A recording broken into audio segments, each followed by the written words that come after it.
Suddenly, all the systems come back online, and after a few seconds, another transmission is received. Houston, we have a problem. This is astronaut number 3. I still can't smell anything, and now my gloves are too small. I know. It's funny because of the setup. See you later, Skeletor. Right, did you get all that, Whiplash? No, Skeletor, only the punchline. No, Whiplash! Never mind. The viewers will just have to figure it out from the contextual clues. Right, time for liftoff. Greetings! I am Skeletor, and welcome to SkeleTalk, the series where I answer your questions. Shh, it's the internet's best kept secret. And welcome, everyone, to the final show of 2024. This week, we were planning to do a special Best Of episode, but as it turns out, every show has been amazing. So, let's treat ourselves to a new one. Here it comes. We start with a question from Retro Toy Guy Sai, who asks, elephants, rhinos, or hippos? Which one will you be giving up for 2025? Oh, definitely hippos, without a doubt. I'm sick of those now. Do you know, I've had more hot hippo dinners than I've had hot dinners. Anyway, I'm fed up with hippos, so I will gladly give those up. I am quitting hippos. Thanks, Simon. The Wah asks, what are your New Year's resolutions? A good question. Number 1, eat more hippos. Oh, they are delicious. I could eat those every day. I will never quit hippos. Number 2, increase the amount of vaping I enjoy. I want at least 5 different vapes within reach at all times. Number 3, wear socks. Number 4, have my gooch waxed every 3 to 5 weeks. Quarterly is insufficient. And YouTube, this is a photograph of a Siamese parsnip. Don't get excited. And number 5, identify dog owners, hide in their garden, wait for their lights to go out, and then bark all night. Thank you for the question. Stephen Gray asks, if Dana Lynn Bailey appeared at your house on New Year's Day, would you send her down the shop or invite her in to watch TV? Well, I don't know who that is. Whiplash, pull up a photo from Google. Yes, Skeletor, here's one. Fucking hell! The Fly Attractor sends New Year wishes and asks, who, what, and where is the weirdest situation you've woken up to after an overindulgent New Year's Eve party? Oh, easy. January 1st, 1983. I woke up under the Trafalgar Square Christmas tree with popular news presenter Jan Leeming entwined in and about my legs. She was dressed as me, I was covered in sticky rice, and nearby was a flat cap containing tuppences to the value of approximately £4. We spent the money on 2 coffees, 2 fried egg sandwiches, and a taxi home for Miss Leeming. Thanks, Fly. Des T has a couple of questions. Number 1, what drink will you be sipping at midnight on New Year's Eve? Well, I shall be drinking deeply of the waters of slumber. Bitter experience has taught me I am safer in bed, sleeping, and nowhere near Trafalgar Square. And number 2, what's the most embarrassing moment you've had on New Year's Eve? Well, I'm not entirely sure of the details, but on January 1st, 1984, I woke up under the Trafalgar Square Christmas tree with peculiar celebrity Christopher Biggins entwined in and about my legs. He was dressed as me, I was covered in noodles, and nearby was a styrofoam cup containing tuppences to the value of 8 pence. Whatever we had been doing the previous evening had clearly not been popular with the general public, or indeed the pigeons, as there were none in sight.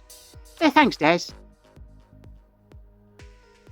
Paul Wilson asks, did Santa bring you what you wanted for Christmas? And could you show us what you and your minions received? Well, I do not allow my minions to receive Christmas gifts, but if you'd like to see what I got for Christmas, please check the video description and follow the link to Monkey Boy's video from last week. There you will see my gifts in all their magnificence. Thanks, Paul. I will get to your request later. K-Dog asks if Beastman could dress in a diaper and a top hat and sing Auld Lang Syne. Well, let's see. Beastman? Beastman, are you still wearing your nappy? Yes, Skeletor. Okay, grab one of the top hats that just happened to be laying around and come here. Yes, Skeletor. Right, let's see the diaper. Monkey Boy, help him. Right. Okay, now sing Auld Lang Syne. Should old acquaintance be forgot and never brought to mind? Beastman, I must stop you there. This was a horrible idea. Go away as fast as you can. Yes, Skeletor. God, I hate that song. Andrew asks, on Eternia, is it Happy Christmas or Merry Christmas? I tried watching the He-Man Christmas special, but got bored and quit. Well, Eternians generally say Merry Christmas, but I prefer to avoid saying anything of the sort. I was contractually obliged to appear in the Christmas special, but I must tell you that when the episode wrapped, I ate that dog in front of those children's crying faces. Thanks, Andrew. Jason Raphael Murdoch asks, which would you put in a sock and give to Whiplash? A used roll of toilet paper, droppings from Panther, or burned nose hair from Beastman? Well, I would give none of these to Whiplash, but they would all make excellent gifts for Beastman. He loves a shitty sock. Thanks.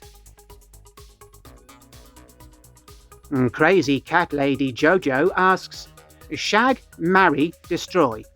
Queen, the Queen, a queen. Well, Queen is not discussed on this channel.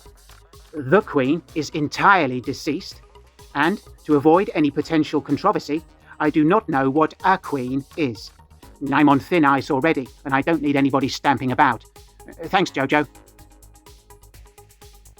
Alex James writes, it is believed that Cobra Commander was turned into a serpent by Globulus, later reversed into a humanoid snake, and migrated to Eternia as King Hiss. Is there any truth to this?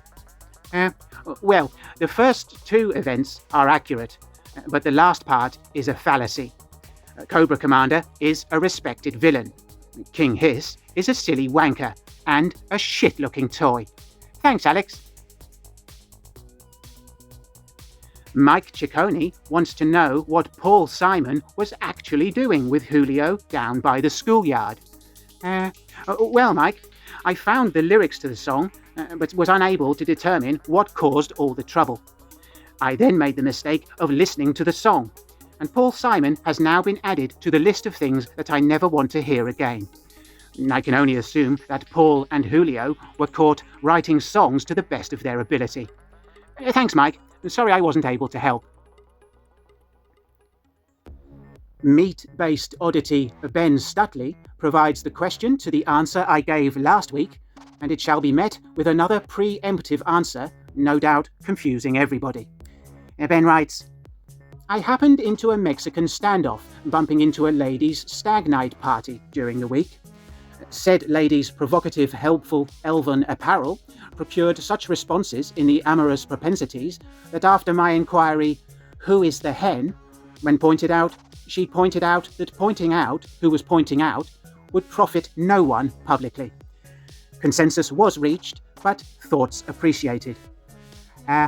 Well, I think your refusal to accept half a breakfast was and is entirely reasonable. The fact that one cannot purchase a proper full English breakfast anywhere in New Zealand is ludicrous, and I'm sorry that the police had to be involved. Thanks, Ben. Nick from the Action Popcast asks, for a beach holiday, What colour of bikini is safest to wear in the presence of aggressive seagulls? I've heard that they will attack if they see orange or silver skimpies. Yes, great question, and you have heard correctly.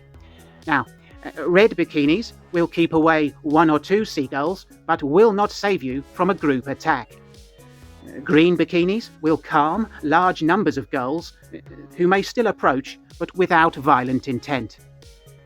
Yellow bikinis will deter most adult seagulls, although young male birds may be inquisitive. Pink bikinis will confuse every type of seagull and prevent an organised strike. And blue bikinis will render the wearer invisible to any seabird, but will not prevent them pooing on you if they become excited by other beachgoers eating chips. The safest bikini colours are white, black, or brown, because What? Whiplash and spirit of whiplash and spirit of whiplash. You're just listing colours of bikini and assigning arbitrary property in a weak and transparent attempt to justify using provocative images in the video thumbnail. I know I'm just listing colours of bikini and assigning arbitrary properties in a weak and transparent attempt to justify using provocative images in the video thumbnail. Whiplash and spirit of whiplash and spirit of whiplash. I like just listing colours of bikini and assigning arbitrary properties in a weak and transparent attempt to justify using provocative images in the video thumbnail. Get out of my sight, Captain's Obvious. Yes, Skeletor. Right. To avoid accusations that I do not deliver on the promise of my thumbnails, here is the image used. If you want to pause it, that's your business. Now, furthermore, to avoid accusations of objectifying only women, here is a photo of me in a bikini and a couple of willies. Onward! General Stephen Jones of the Expansion Division asks, what was your favourite question of 2024? Oh, that is a difficult one, as you have all sent some absolute belters this year, apart from Gerard O'Connor, obviously. However, there can be only one winner, and I'm sure we can all agree that the most entertaining and thought-provoking inquiry this year was the stunningly incendiary and ruthlessly incisive interrogation by Mimi Rogers, who went straight for the throat of the show with lethal intent, delivering the most deadly question known to mankind. What is favourite colour? Yes, I know. Yeah, I know. Yes, yeah, tremendous. Yeah. That was a real red letter day. Finally this week, Paul Wilson fails to understand how linear time works and asks for a Christmas song about He-Man. But that's okay. No problem, Paul. Here you go. Dashing through Eternia, his underpants are tight, fighting all my minions on this winter's night. With his ego vast upon his stripy cat, he ruins Christmas fast, has the haircut of a twat. He-Man is a bellend and he has no sense of fashion. I'd poke him in the eye because I hate him with a passion. I shagged his mum in Walmart, she's the worst I've ever had. The idiot has no idea I could be his dad. Thank you. Yeah. Thank you.